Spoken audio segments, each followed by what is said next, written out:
Now, what exactly happened in that small demonstration with the two buttons OK and Cancel? Well, you set up the graphics for material you learned earlier in Chapter 14, but now you needed to respond to the click of the OK button and the Cancel button, and in order to do that, you had to write code to process those button clicking actions. The OK button and the Cancel button functioned as event source objects in this case. However, you didn't do anything different here than you did in Chapter 14 in terms of the button itself. So those buttons always were event source objects, and you could click on them before and they would always provide event sources. However, nothing happened until in this chapter when you created a subsequent object capable of actually handling these action events. The objects that you created for each of those buttons to do that are called event handlers. The diagram at the bottom of the slide captures what happens for each of the two buttons you made in your application. For example, the OK button is an event source object, and when you click on it, you fire an action event. The event that gets fired is also an object, and it's called an event object. However, without a handler to process that event, the event goes unnoticed. So you had to also provide something called a handler. You wrote a class to do that, and from that class was instantiated an object called an event handler object. This event handler was responsible for actually processing the event. In this case, you simply printed an appropriate console message, and that's how you handled the event. In the next sequence of 3 slides, we're going to go through what exactly happens as depicted in that diagram on the previous slide, from the time you click the button to the time that that event gets handled. What you see happening on this first slide is essentially mostly what you learned in Chapter 14. That is, we create a window and we display it. However, there's the addition of some important code between the two sets of ellipses that you see near the top of the slide, and that's where we set up the mechanism to handle the click events of the two buttons. Once your program started running and showed the window that you saw in the previous slide, you then clicked on one of the buttons. As a result of this action, the button fired an event. Your event handler that you provided was waiting for this action to occur, and when it finally did, it executed. And the only code that you see in it is shown by the gray box at the bottom of the slide, simply a line that says system out print line, OK button clicked. So that message then gets printed in the console, and that is the response to the event. That's how the event is handled. To recap what happened in our specific case, and to extend the discussion to a more general case, events are objects that are created from event sources. In our case, the event sources were buttons. When we say that an event source fires an event, what that means is it creates an event and delegates a handler to handle the event. You can think of such events as a sort of signal to some program that something has happened that it's waiting for. Although the code in your handler only printed a message to the console, it's a little bit deeper than that, and you can think of it in the following way. You can think of that handler as sitting there waiting for something to happen, waiting for a signal from that button. And it sits there waiting until that happens, and as soon as it happens, it responds to it by doing what you asked it to, namely printing that console message. Events are generated by things that the user does. This could be mouse movements, mouse clicks, and keystrokes. In our case, it was a mouse click on a particular button. The term event source object describes whatever component was responsible for firing an event. In our particular case, it was a button. In this UML diagram, you can see that an event is an instance of an event object.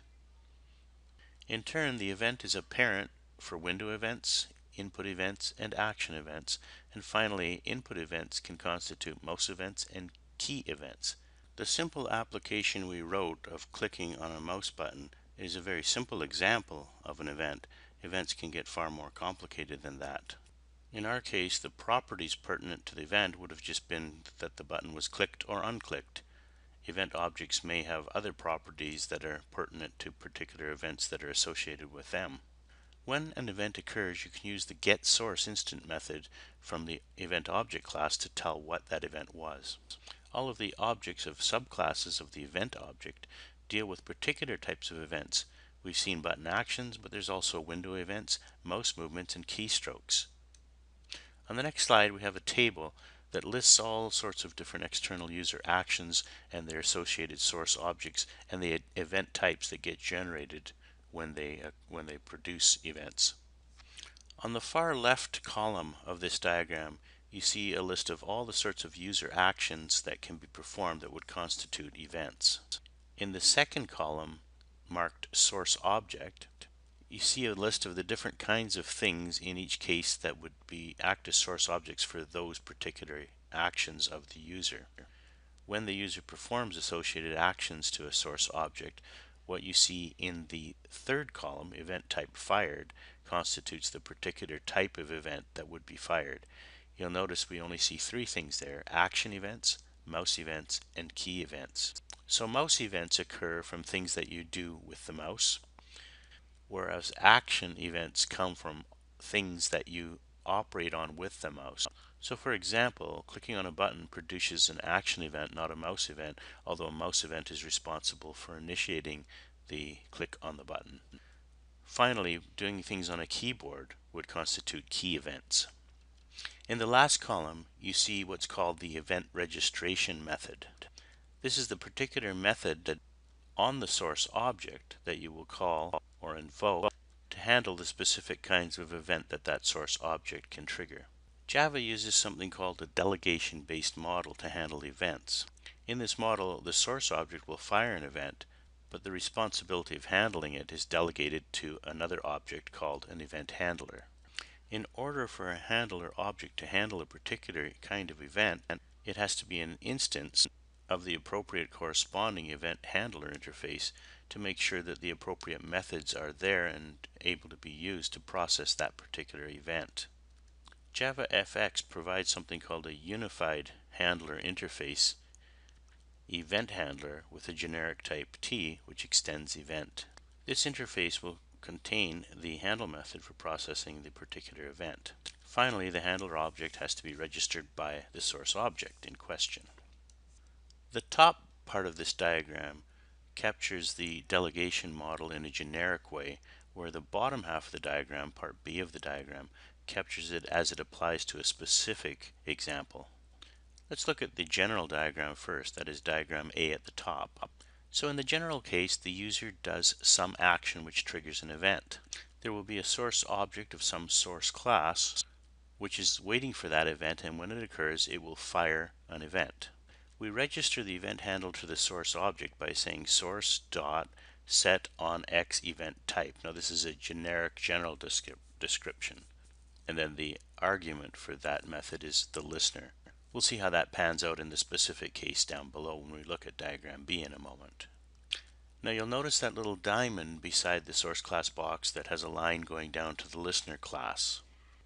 This depicts that the source object has a listener associated with it, and that listener is responsible for actually handling the event when it occurs. It's as though the listener code, that is the event handler, sits around waiting and listening for that event to occur, and whenever it hears that event happening, it then responds to it in some way. So let's now talk about this in a specific way with respect to the little application we made with two buttons, and let's consider one of those buttons, say the OK button for example. The OK button is then the source object, and it has an action event.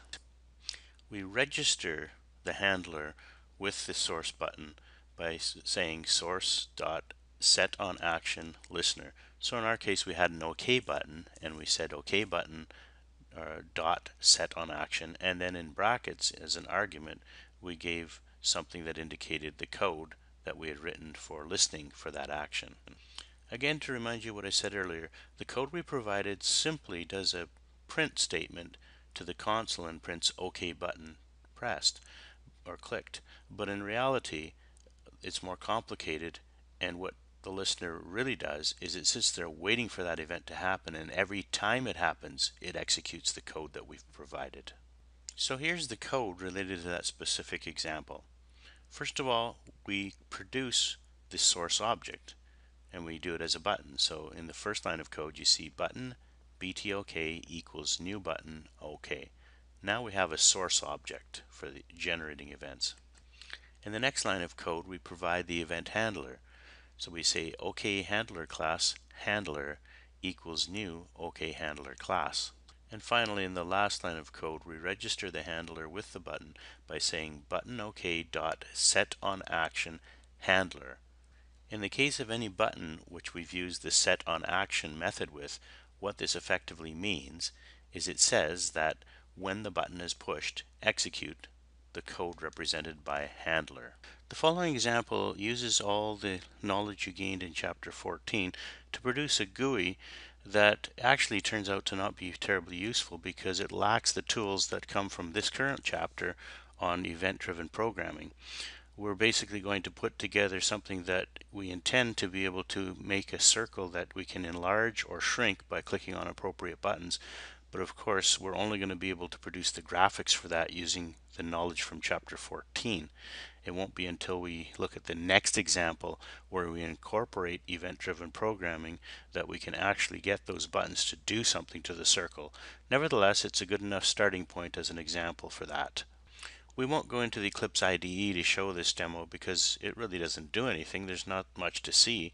It just produces the graphic, but we can't actually click on the buttons and have anything happen anyway. So instead, we're just going to talk through the code that's on the slide. So at the top, you see the normal things that we do, but let's move down to the new stuff. We first create a stack pane that we call pane, and then we create a circle of radius 50. It has a black outline and it's filled with white. We then add that circle as the only child of our stack pane. Now, stack pane has the property that the items you put in it appear centered, and that's going to be useful for us. We then created ourselves an H box, and our intent here is to drop two different buttons in it as children. We create an enlarge button and a shrink button, and we put them in that H box pane. Notice the spacing that we specified between the buttons is going to be 10 pixels based on the line that says hbox.setSpacing10. Next, we create a border pane that we call border pane, and we set our pane that contains the circle into the center of our border pane. We set the pane that contains which is actually an hbox, which contains the two buttons, into the bottom section of our border pane. The overall strategy we used is going to result in this circle always being in the center of the window, even if we resize it. So that's handy. And of course, the buttons will always be at the bottom. We then create ourselves a scene of size 200 by 150, and we drop in that border pane, which in turn contains everything else that we've made. And then the rest of the code is the usual stuff that you're used to seeing before. Of course, the problem is when we run this demo, all we're going to get is the picture you saw 2 slides ago. A circle will appear, initial size 50, and we can click all day on those buttons and it's not going to get bigger or smaller. Not only have we neglected to provide an event handler for the buttons, but we don't even have any code there to make the circle a different size. So of course that's the end of the road with that demo. In this next variation of the same demo, we're going to add a listener to the enlarge button so that we can act upon the click of the enlarge button. We're not going to do the same for the shrink button, so the shrink button still is not going to work. That has the effect of being able to enlarge the circle as many times as we want, make it as large as we want, but never being able to pull it back and make it smaller. We can leave that as a homework exercise, and after you see how this works, you should easily be able to add that. Much of the code here is the same as we saw in the previous attempt at demonstrating this, but most of the new things appear in red. Not all of them, but some of the changes are shown in red. So let's focus on those changes. Notice that we have a circle pane defined here, and we create ourselves a circle pane, an object of class circle pane in which to work. The code representing the H box for the buttons has not changed. It still looks the same. However, under that you'll see a red section, and this is where we actually create the listener to wait for something to happen to the button and act upon it. As I mentioned, we're only going to do this with the enlarge button, although we should do it with both, and again we'll leave that as a homework exercise for you to figure out how to make the shrink button work as well. But since we're only focusing on the enlarge button right now, let's look at the code that's going to handle this. So we have button enlarge dot set on action, and then in brackets new enlarge handler. So we've made a class Enlarge handler that's going to be responsible for changing the circle, making it larger whenever we execute the code associated with it. When we execute the code associated with it is whenever the Enlarge button is pressed. And we've made that association now by doing registering this listener with the button by saying button enlarge dot set on action. Now the bottom section of code in black is just creating the same border pane that we did before. This time we're dropping our new circle pane in that we instantiated way up above at the top in red. We're putting that into the border pane just as we did before, but this time it's coming from our own special circle pane object. Continuing along, the black code at the top of this slide is similar to what we saw before, so nothing new there. Let's move on to the red code down below. Here is where we take care of the event handling and listening for the event. So remember, event handlers are objects, therefore they come from classes, and therefore we have a class definition for these objects. The name of our class is Enlarge handler, and it implements the event handler interface. The generic type that we put in here in our case is going to be action event. The next line of code simply indicates to the compiler that our intent is to override the handle method. Remember, handle method is an abstract function in the interface event handler. So now we override that with a single line of code, just a single statement that says CirclePane.enlarge. Now I hope you notice that as we go through this material, we're borrowing all the things we learned in chapters 10, 11, 12, and 13 on object-oriented programming. Especially the previous chapter, chapter 13, where we learned about interfaces and inherited classes and so on. This is the last slide of code for our implementation, and this should be in red actually because it's brand new code, but we've shown it in black. In any case, this is where our circle pane is defined. Remember, in the original code we dropped our circle into a stack pane because it would center it, and we're still doing the same thing as far as that goes by extending the stack pane to this new circle pane. We create a private data member which is actually just a circle, so it's an object and it's of radius 50. And then you'll notice we provided a constructor. It's a noarg constructor, and all it does is gets the children of the pane, which initially will be empty, and adds as its only child the circle that we've instantiated up above. We set the stroke color to black and the fill color to white. That's how the circle now will begin. We provide an enlarge method and a shrink method, although we never do use the shrink method at all. But it's there in case you want to sharpen your teeth on figuring out how to make the other button work, which is not a big task. Once you look at this code, everything you need is in there. You just need to create a new method. I won't give you any more hints on that. It's relatively simple to extend this as a homework exercise so that you can get the shrink button to work as well. In any case, we have the code for the shrink method here, so at least that's done for you ahead of time. The enlarge method, of course, is there too, and it will work with the rest of the code because we have implemented a listener for the enlarge button.